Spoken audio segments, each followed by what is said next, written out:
let's find a bunker. I wanna hunker down with you. Bring on the zombies and the mushroom cloud. Why should we let Armageddon get us down? Who needs a priest? I made my peace with oblivion. Give me a shot of apocalyptic love. I wanna die here in your arms. Give me a shot of apocalyptic love. That's Mark Orelli, he's a good dude. And that's all I'm going to say. It's Mark Orelli. That's a new song by him, and he's a good dude. All right, welcome to Ask or Tell Me Anything. The number to call is 888-720-9677. Remember our rule.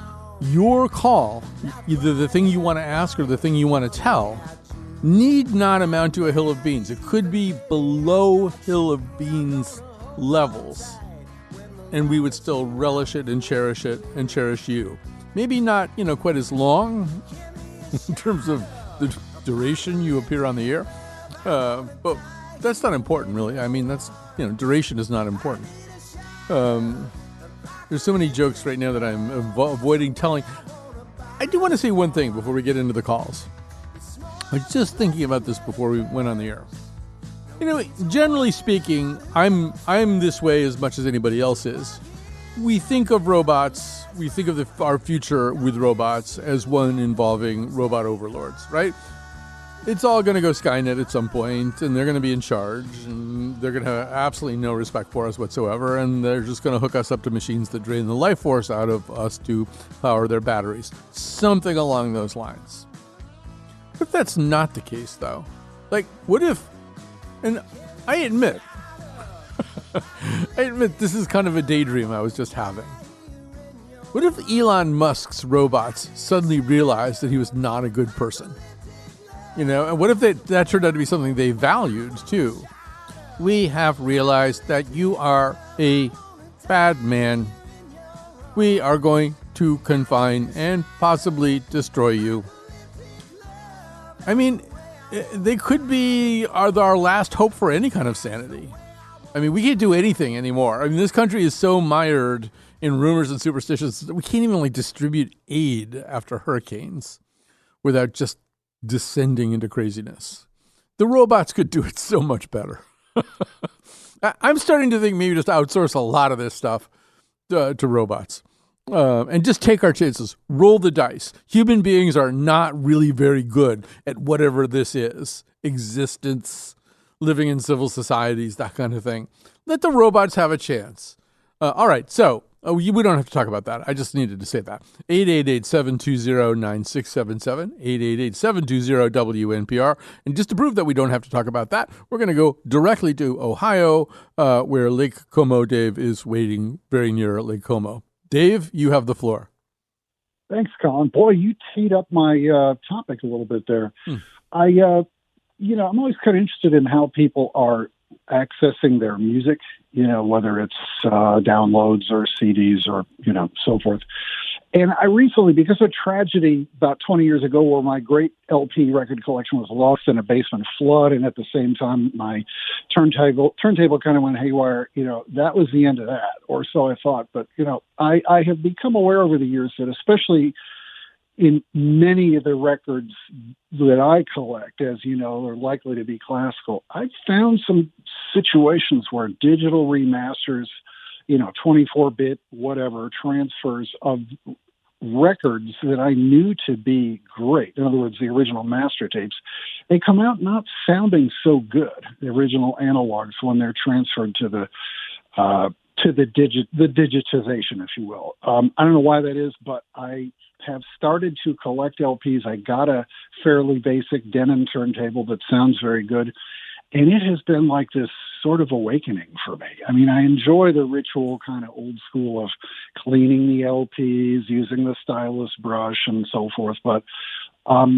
in recovering some LPs that I knew to have incredible sound quality, it's true. They sound better than the CDs of the same thing that I've had. And now that only applies to things that were recorded before the digital era, in the very late 70s and early 80s. But still, there's a vast area there that has been really enjoyable to recover for me. So I don't really know where I'm going with that, but it's been almost a slight spiritual awakening. I think kind of how I mean. Yeah, no, I mean, there's a lot of things in there, including spiritually, even that whole idea of the ritual, of the cleaning and the, stuff that you really don't have to do with digital stuff. But there is some value. I feel like most of us have somewhere in our lives some rituals that we're barely even aware of because they're so ingrained. But they're some of the things that make us feel anchored in kind of analog reality, IRL, whatever we want to call it.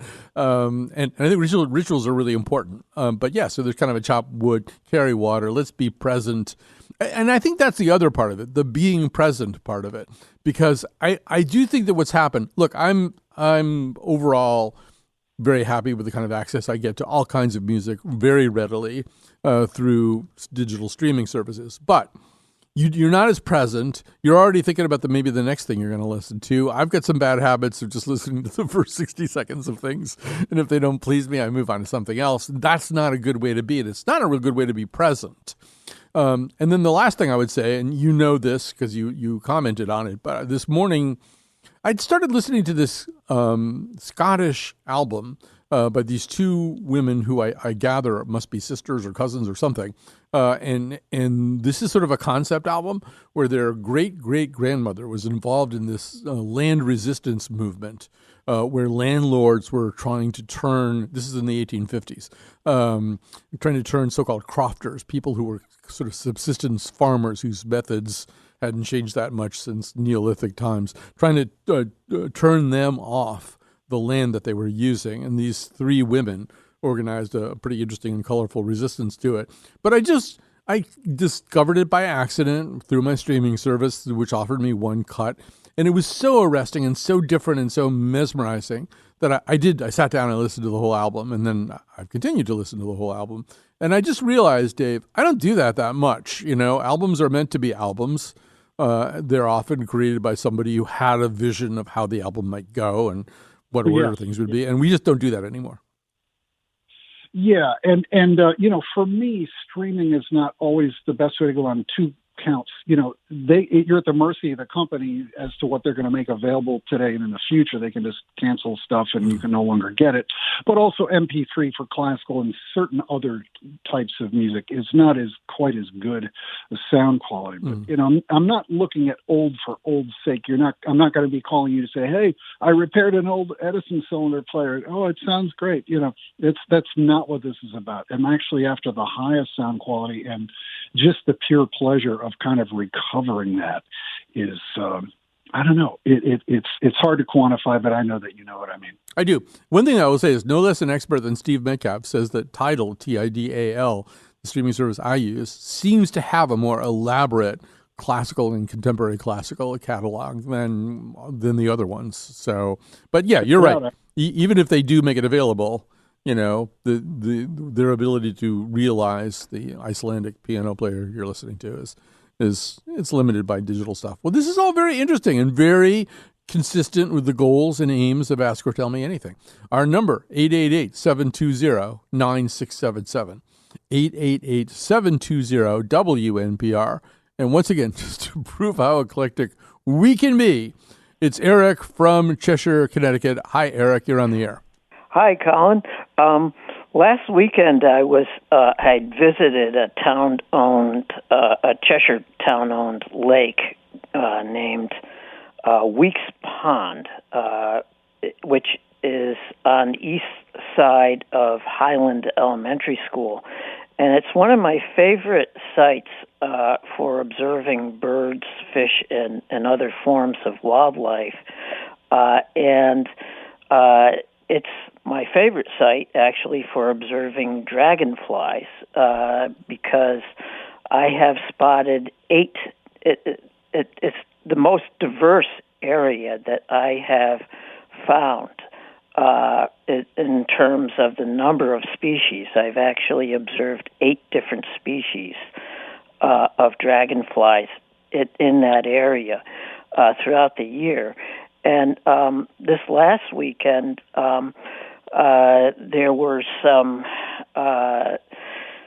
meadowhawk dragonflies, which are a reddish color, and they're late season. They're about the latest species to come out, the last species. And these dragonflies were quite bold. They actually they actually used me as a perch and landed on the back of my hands, my forearms, my shirt, and my pant legs.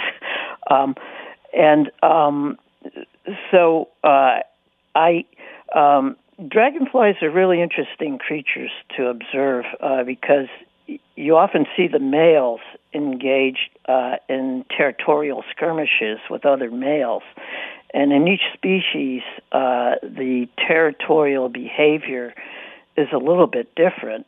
But in general, the dominant male tends to have its abdomen curled upwards, whereas the submissive male, the less dominant males, tend to have their abdomens curving downwards. I think I'm a fairly submissive dragonfly. Yeah. Well, anyway, I wanted to offer a tip for observing dragonflies because they dart around really quickly. That's what they're known for. And they spend a lot. The males, which are the ones you see most often, spend much of their time chasing other males out of their territory. And each male will have... It's like Jersey Shore or something. Anyway, continue. Yeah. So each male will have its own perch. It might be a tree branch or a rock along the edge of the water. The best way to observe them, if you're using binoculars, is not to avoid trying to track their flight movement, but rather to focus on the perching site. So if you see a dragonfly on a branch or some other object that it uses as a perch, to focus your vision on that particular perching site, because they often return. What they do is they'll patrol their breeding territory, and then they land on that same perch or some perch nearby. And so how long does the dragonfly watching season, I mean, they must be getting ready to do whatever they do at winter, right? Yeah. Well, actually, they're the only species that are out right now are these reddish-colored ones called the meadowhawks. Which is the reason why I called, because I think it's a good time of year, given the fact that there's so few species out, and maybe there's some green darners around. Possibly even the Heinz emerald dragonfly. But no, that's very rare. If you see that in Connecticut, you have to call us immediately, and we'll break in. We'll break into whatever coverage we're doing, because the Heinz emerald dragonfly is mainly in Illinois and Wisconsin. But it's beautiful out. It's warm. It's going to be like 85. One of the things I don't remember October being like this in the past, but there's like a 40-degree swing every day. It starts at 35 degrees and then it goes to 75. Today it started out at 45 degrees and it's going to go up to 85. And I know this because every morning I talk to Alexa and she tells me these things. All right, so the number is, Lily Tyson's worried that we won't have enough calls. So just to calm her down. It would be good if you called 888-720-9677. Any topic. You can talk about the election and stuff if you want to. I mean, that's not forbidden. It doesn't have to be esoteric or eclectic. 888-720-9677. 888-720-WNPR. Those are the same number, but one of them is alphanumeric. All right. I have to also tell you about one thing that's coming up, and it's important to do this, except that I've now lost it. There it is. And that is that on November 7th at 7 p.m., I am going to be at the Mark Twain House with Griffin Dunn, the actor. He's less there in his capacity as actor, although you've enjoyed him in many movies, including American Werewolf in London and stuff like that. But where he's, I think, dead for most of the movie. But anyway, so Griffin Dunn and I knew Griffin's father and Dominic, and he's written a book called The Friday Afternoon Club. That's sort of a sort of a family memoir. And anyway, we're going to talk about that. You can come to that, and we're going to record it for a show too. So it's $45 for non-members, $40 to Mark Twain House members, like Mark Twain House and museum members. So what you do is you go to the Mark Twain House website, and you can look for this event. It's November 7th, and you have to register for it and all that kind of stuff. And I think you get a book with the book. Yeah, you get the book. And so you get a copy of the Friday Afternoon Club, and then you get it signed by Griffin, presumably, and stuff like that. So anyway, I think I've described this accurately. And it's going to be weird because we've been trying to set this up. I've been wanting to do this because I did know Griffin's father, Dominic, and we've been trying to set this up for a long time, and we kept having to move it because Griffin has a complicated schedule. So now it's 2 days after the election. 2 days after the election, where you won't even know who the next president is. I mean, in a way, that might be good. You probably need something to do in between Election Day and the Saturday after Election Day, which is when I think probably we'll maybe know who won the election. So this would be a good thing for you to do. You want to sit there and just tie yourself into knots, or you can go out to the Mark Twain House. All right. Well done. And we're going to move on here. We've got some calls coming in here. Why don't we start with Dawn? And I think now Lily Tyson is much more relaxed. So Dawn from Norwalk. Hi, you have the floor. Norwich, actually. Or Norwich. I'm so sorry. That's okay. We've spoken a couple times before. Yep. I just wanted to commend how well Norwich handled their early voting.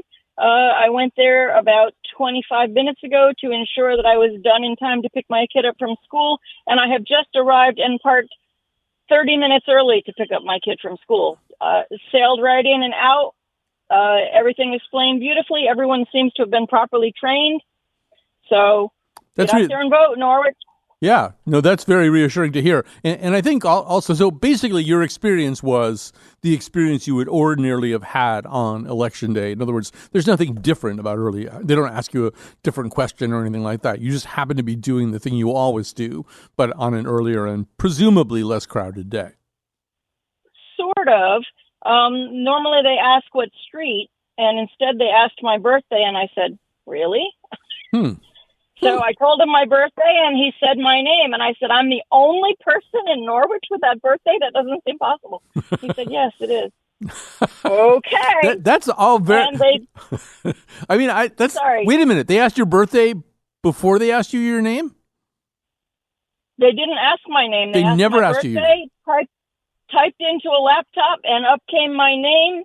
They said, this is your address. And I said, yes. And they printed out a little label with a barcode and my information and put it on an envelope, because we're doing our regular ballots, but they're put into an envelope and sealed, verified by the next person in the process, and then we put them in the voting machine ourselves. It can't be tabulated until Election Day, but it was all very smooth. And apparently the woman who was checking people in told me that there were 150 people first thing this morning before they were even open. They were apparently not listening to NPR, who said, opens at 10. She said at 9:15, we had 150 people waiting. Wow. That's yeah. But I think you may have voted in the Cappadocia area of Turkey. I think that's the election you voted in. This whole thing with the birthday, it's a little bit... I don't want to alarm you at all, and I don't want to be rumor mongering. I was already alarmed. Yeah. Let's just hope for the best. I mean, I still had to provide ID. It's not like they, just passed me on through. Excellent. But I thanked everybody for their work and for being there. I am one of those people who has said for 4 years, this is the most important election of my life. Yeah. And I've been saying that at every election as I get older. And it scares me. And they said, thank you very much, citizen, April 5th of 19-something.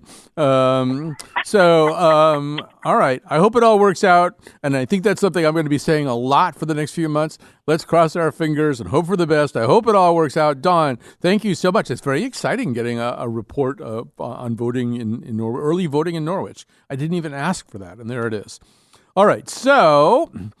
Oh, we've got some really good questions here. I don't know. I'm wondering whether Lily Tyson is going to insist that we take a break right now. I guess I guess I have my answer. Leaving the rest of me behind, yeah. Your heart right next to me, leaving the rest of me behind us, yeah.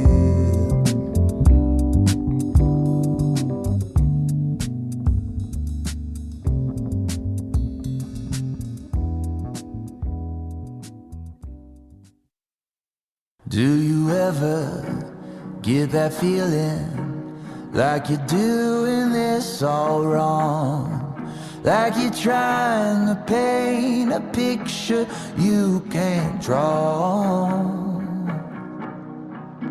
Do you ever see a mirror but avoid it at all cost? 'Cause you know all that you'll find is someone lost. Well, maybe there's a reason for the things that I don't understand. Like buried deep inside of me, a key to unlock who I am. Stuck in the muck and the mud, it's got my heart feeling tight. All right, we're back. It's Ask Her Tell Me Anything. I'm just going to go through the calls right now. We've got a bunch of calls. 888-720-9677, 888-720-WNPR. I'm just going to take them right from the top here. This is Amy. Amy's in Killingworth, Connecticut. Hi, Amy. Hi there. So Hi. I just retired in June, and a day like this makes me appreciate life so much. And although I would really like you to stay on the radio for a few more years, I was wondering if you're contemplating retirement at all. I have to speak carefully and delicately about this because I'm sure. the last time I said anything about this, Mark Contreras, our CEO, cornered me on the elevator, and I actually had to live on the elevator for 3 days just as punishment. But which is horrible. I mean, you go into the bathroom was a challenge. But yeah, I don't know. Yeah, I just turned 70. You can't not think about it. Right. And there's just no way to avoid thinking about it and thinking about. I also had lunch with fellow aging journalist Dan Haar on Saturday, and we were talking a little bit about it. But I don't know. I just don't know. So I'll even go further. I ran into, I think this was last year or the year before, at a farmer's market. I ran into another of my former journalism colleagues, somebody more or less of my generation. His name is David Fink. And he was asking me these retirement questions, and I was kind of saying, I don't really know what I would do. And he said, and he was quite serious. He was very sincere about this. He said, you almost have to wonder whether you'd still feel like you were Colin McEnroe if you weren't doing a radio show. And I think that's sort of legitimate. That's like when you do something like this, it becomes a big part of your identity more than a lot of other jobs might. And so I think I'm not going to retire. I might sort of try to cut back a little bit. I currently do a column and a newsletter for Hearst, and then I do. We're on a 5-show-a-week schedule. It's usually one rerun in there, but Right. It's just I'm getting a little old for all that, and I might be dialing back. I'm just saying this for the first time out loud. Well, and you love your job. You Yeah. obviously love your job, and I hope that they treat you well. I taught for 35 and a half years, and it just got to the point where I said, what's the point here? Why am I doing this? And a fantastic financial planner said, why are you working? Yeah. And my partner said the same. So, you have to have the support of someone who's willing to continue working and get you your insurance. But you're past that stage. Well, and don't leave. I really don't want you to leave. My partner doesn't want me to retire. Then I'll be around the house all the time. She's not looking forward to that. So yeah, no, I don't think that I will. But as you get to be a certain age, you do realize on the one hand that, because you're older and your faculties haven't begun to decline yet. I'm sort of at that little sweet spot where I'm 70 and I don't think I'm like dropping too many stitches here. And when you're 70, you're not dropping too many stitches. You're really smarter than you were when you were 60, and than you were when you were 50, because just a lot of mental shortcuts begin to happen. You've seen all this stuff before. You kind of know what comes next, or you know how two things fit together in a way maybe you didn't in the past. So I feel sort of, cerebrally almost better than I was I'm not saying I don't have some deficits. I'm probably not aware of how gigantic they are, but I kind of do feel like this is a really okay time for me to do a job where I do have to think on my feet. And 3 years from now, it might not be a good idea for me to have a job where I have to think fast on my feet. Yeah. Amazing way to think about it. As a teacher, you have no choice but to think on your feet. Yeah. And I got to the point where if I had a thought I was about to speak and a child said something, it was gone. Yeah. Like, hold on, I can't remember what I was going to say. And, the rapid fire is just, it's exhausting. But stay on. Okay. For selfish reasons, I need you on the radio. Yeah, no, I think I probably will. But I know what you're saying. Retrieval starts to be a problem. I had a terrific idea for this coming Friday's show. I think like maybe a day or two ago, and I have no idea what it is, and I'm unable to reconstruct it. I do want to say one thing, though. I want to just put everybody who's like even sort of in your 50s or older. So for a long time, I listened to this British comedian who had a podcast. I guess he's back. I can't wait to check it out. A guy named Frank Skinner. And Frank Skinner, who's really smart and really interesting, he has one of his many rules is, if you know something, in other words, you have known something, you can't Google it just because you can't remember it in a given moment. You're not allowed to do that. So, for example, I was out with this dog walking group, and we were talking about running. I've now forgotten why we were talking about running. Oh, because the Hartford Marathon had just come through the day before. And so I couldn't remember the name. I said, remember when Mary Decker was running and there was that South African runner who ran barefoot and she tripped? And the guy I was talking to said, yeah.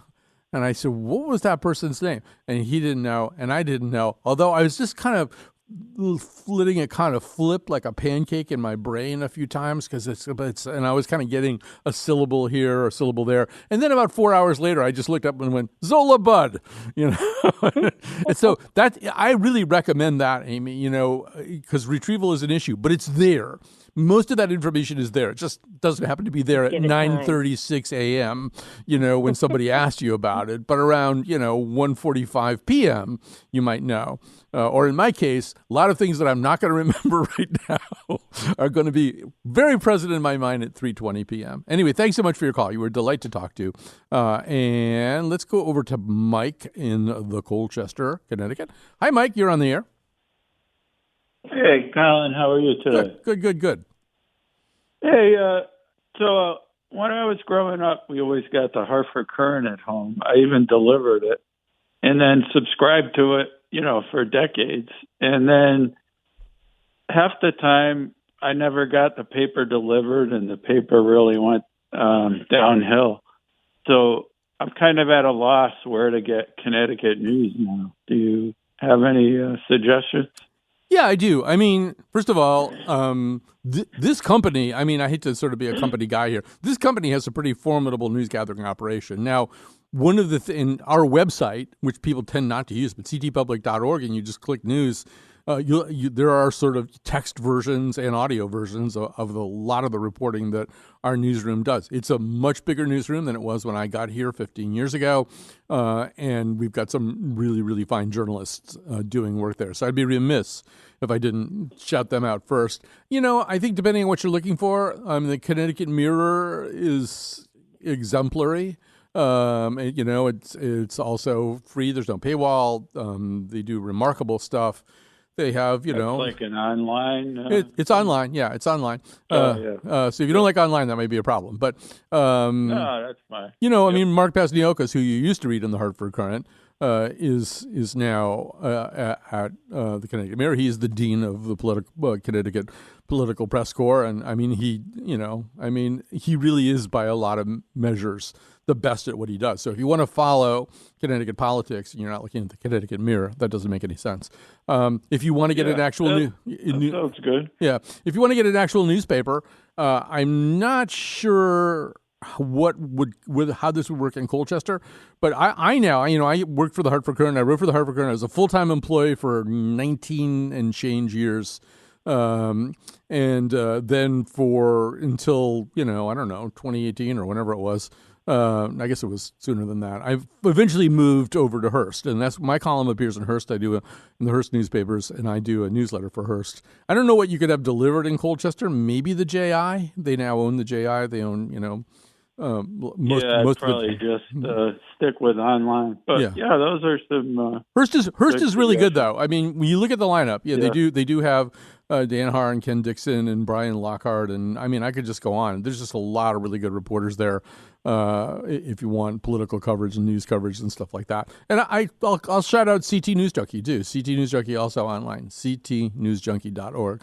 They do a lot of really good stuff. They got some really good writers there. So all is not lost. And I agree that the current... It is depressing what happened to the Current. Yeah, it got bought by a holding company that's only minimally interested in newspapers. A lot of life can be looked at. A lot of things that happen in the world like that is, do the people who are running who own whatever it is think of it the way that it was? Do they think of it as a newspaper, or is it something that they own that they're trying to use to leverage money in a certain way with a minimal amount of expense? And I just don't think in the company that owns the Current now there's anybody who really. I don't have a sense that ownership is they're really into newspapers, which is unfortunate because they own them. All right, so 888-720-9677. I think I can take a few more calls here. Okay. Well, we'll try this one from Wethersfield. I don't know that I necessarily know the answer, although an answer was offered up in the September debate. But here's Chris in Wethersfield. Hi, Chris. Hi. Well, I was hoping you might know something, but I am wondering if there are other world leaders that express what they think of Trump. And if we did have that knowledge, would we do anything differently? Would we vote differently, think differently? I mean, I'm getting a little flawed but lovable. It's not. It's wearing off. No, that's flawed but lovable left the station a long, long time ago. So, I mean, there's sort of little things that typically world leaders don't want to go on record, particularly when no winner has been chosen. They're unlikely to want to burn their bridges. You know that Putin likes Trump and Trump likes Putin. I mean, that relationship is not a secret, and we've recently discovered that during the hottest part of the COVID pandemic, Trump allowed for Putin's personal use. He sent it over for Putin's personal use, a highly sophisticated piece of testing equipment not available to average Americans. Gives you kind of a sense of where his priorities are. So Trump's going to get along with if he's the president, he's going to get along with the authoritarian guys. We know he loves Viktor Orban in Hungary. I think he'll like the guy in the Netherlands quite a bit now when he gets back in. If you recall, there was a moment in that Harris-Trump debate where she said, I travel the world as vice president, and leaders in other countries, politicians in other countries, they're laughing at you. They laugh at you. Yeah, I can hear that. And if you recall, also, when he was president, do you remember when he went before the UN and spoke to the UN, and they started laughing at him? He wasn't telling jokes. They were just laughing at him. And he was the president of the United States. You don't see that often. I think that's sort of the answer for a lot of Western democracies and reasonably functioning political entities that aren't ruled by strongman figures or strongwoman figures at this point. Got to include Italy now. But I don't think the world speaks with one voice about Trump, but I think an awful lot of, and he just makes himself more implausible every day. I mean, now he's talking about Arnold Palmer in a way that just doesn't really seem like anything a presidential candidate or a former president should be doing. So, yeah, I don't think there's one answer. It's a really good question, though. Let's do one other Trump question, then we'll grab a break. We'll come back. We've got other people online here, but as long as we're trumping, let's trump some more. Here is Mike in Woodbury. Hi, Mike. Hi, Colin. So ever since Donald Trump came down the golden escalator, he's said things that everybody has said would have killed the careers and the candidacy of every other politician going before him, starting with Access Hollywood. John McCain wasn't a hero because he was captured. And now, of course, immigrants eating cats and dogs and the stuff that he said this weekend, which I won't repeat. Everybody says, well, is it because he has some kind of superpower, some magical power that makes him immune from stuff that would kill other politicians? Or is it us? I mean, is it the American people who have, over the last couple of decades, have become frankly more amoral? This stuff doesn't bother us anymore. I mean, stuff that my parents would have, just freaked out about. It's like, the Democrats are always saying, well, this is not who we are. Well, maybe this is who we are. Maybe this is who at least half of us are. The fact that it's more, either people love the stuff that he says, or they ignore it and say, well, my groceries were cheaper when he was president. I mean, and not only that, but I mean, during the 60s and 70s, when the country was also extremely divided, I don't remember like a lot of office holders and news people getting death threats. Yes, that is now commonplace, and is now it's like it stopped FEMA in its tracks for a while. Not just death threats, but I mean certainly election workers, election officials, and stuff like that. That's just priced into their jobs now. They're going to get death threats. FEMA workers were getting death threats. They were even they had to cut short some of the work they were doing in North Carolina because there were rumors of some kind of roving paramilitary band that was going to go after them. I'll just say this. I think you actually have hit upon a couple of things, even in setting up the question.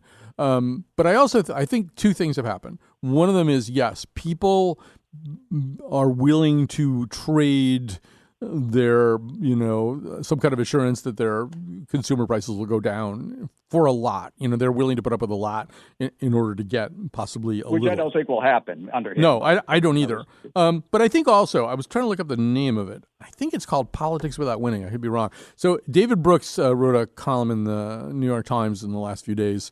And I think the headline for that is, why isn't she something or other? Why isn't she destroying him or something? Running away with it.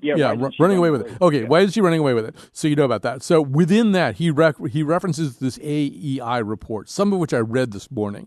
And I think it might be called Politics Without Winning. It has two authors. Yuval Levin is one of them. I don't know who the other one is. But this piece, it's about 50 pages long. It's a report. It kind of makes an interesting argument that what's happened to both parties is that they've become satisfied with playing to a base that doesn't really expand much beyond 46, 47, 48%. That rather than making their appeal broad enough so that maybe 60% of the people would like what they say, that they've tailored their policy sets and their self-presentations to be appealing to a very specific group of people that can't grow. One of the things about Trump is, although we see some fluctuation in the numbers right now, but typically since about 2016, he's a 47% guy, 48% guy. He doesn't, and I think, and he's obviously a great beneficiary of the Electoral College, but they make a pretty compelling argument that each side has failed to make arguments that would appeal to people who aren't part of their presumed bases. And that they don't even seem to care. They don't even seem to want to. They'd rather sit pat, with a very, very devoted kind of long tail, small tail type of audience. And I think there might be a lot in there. I don't think there's any one explanation that explains it all. Because, why doesn't Trump pay a price? You think of the things Barack Obama got in trouble for wearing a tan suit. I mean, just Think about that for a second. That wasn't all that long ago either. All right, let's take a little break here. We'll come back. We'll take more calls.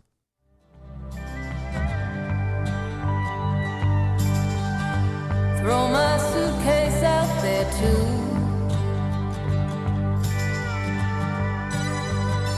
Throw my troubles out the door. I don't need them anymore. 'Cause tonight I'll be staying here with you.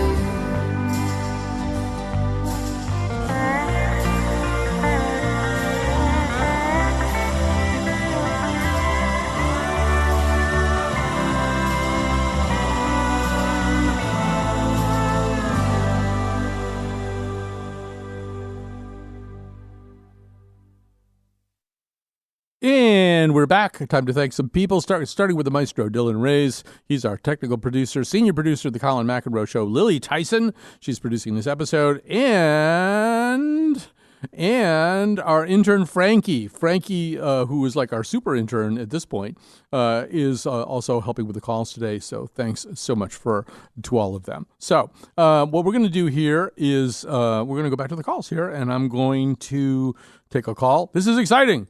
Or possibly not, but we'll find out. John from Rowayton. Hi, John. You're on the air. Hi, Colin. How are you? Just fine. I am a U.S. Senate candidate against Murphy, and I was a candidate against Blumenthal, and I've been in 3 federal races in a row and never placed on the ballot. And I'm just curious. I've listened to your show. I think you're very personable, knowledgeable, but honestly, I hear these discussions about people who they're going to go after if they refuse to certify an election. And I ran for office multiple times. I had my voters take pictures of their ballot. Mm-hmm. They sent them to me, and I got 0 votes. And I voted for myself, I can assure you. I started the America First Party in Connecticut. If people want to put America first, I think I appeal to 90% of the electorate. Well, yeah. I mean, I just did a quick check. I can't find any evidence that you exist. I know that you do exist because we're talking. But, I mean, Murphy's opponents right now, obviously Matthew Corey's the Republican nomination. Robert Hyde, a blast from the past. He's running for other stuff in the past. He's running in the cheaper gas groceries party. Who wouldn't want to vote for that? And then Justin Paglino, I don't know who that is, but it's Green Party maybe? Green Party. Yep. So you're not there. You didn't qualify for, I don't know. No, I did.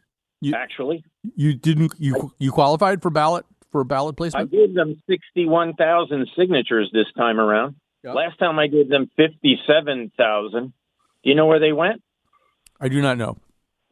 They were stolen by Ted Bromley and given to Ken Dixon at Hearst.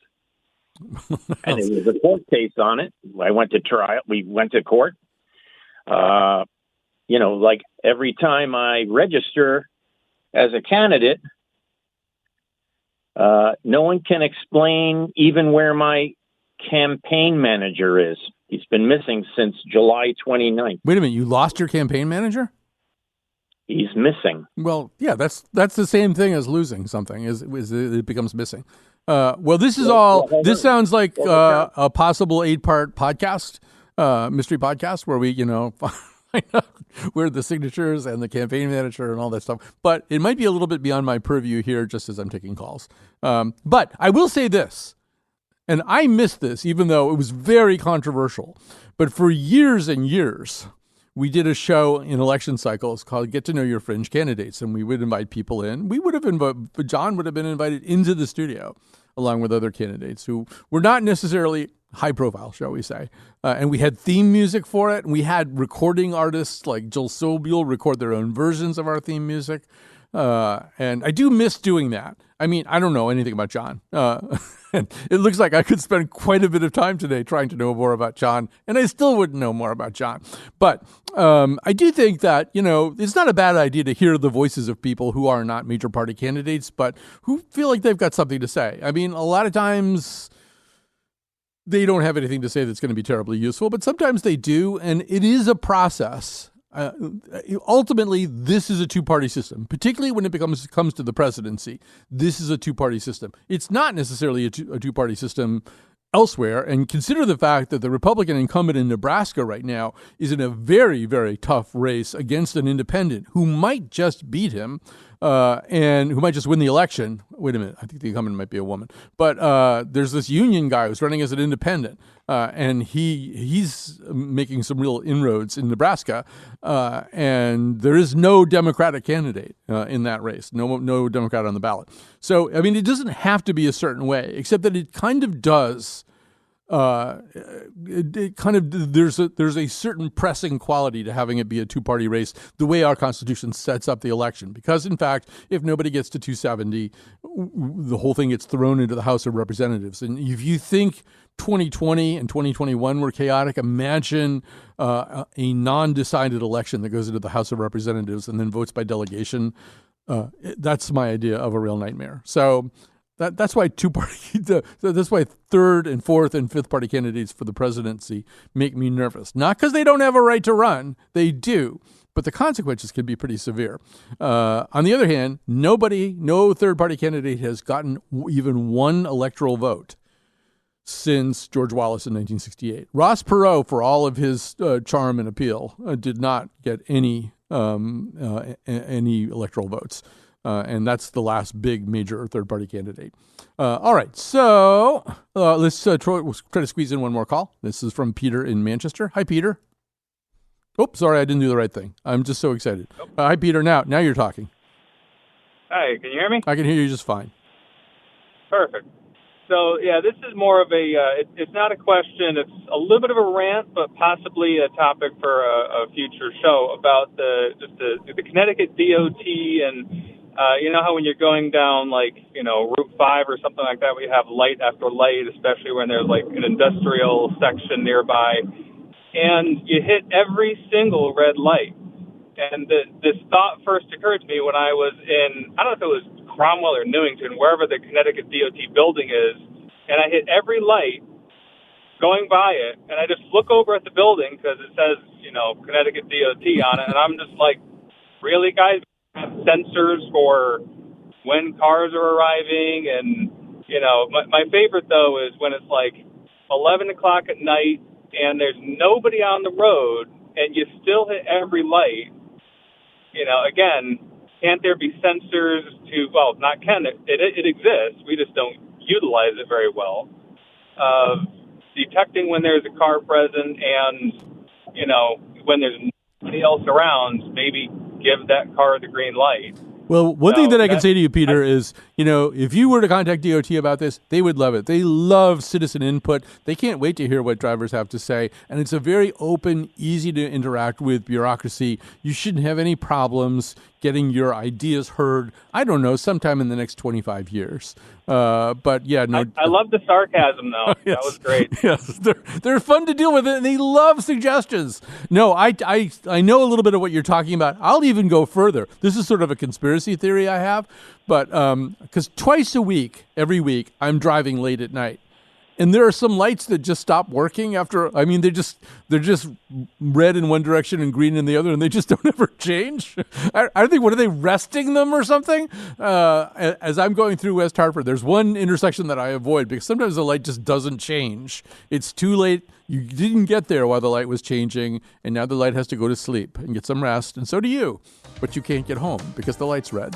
Anyway, thanks for listening. Thanks for calling in. I'm very excited about John from America First and his missing campaign manager. Oh, dear.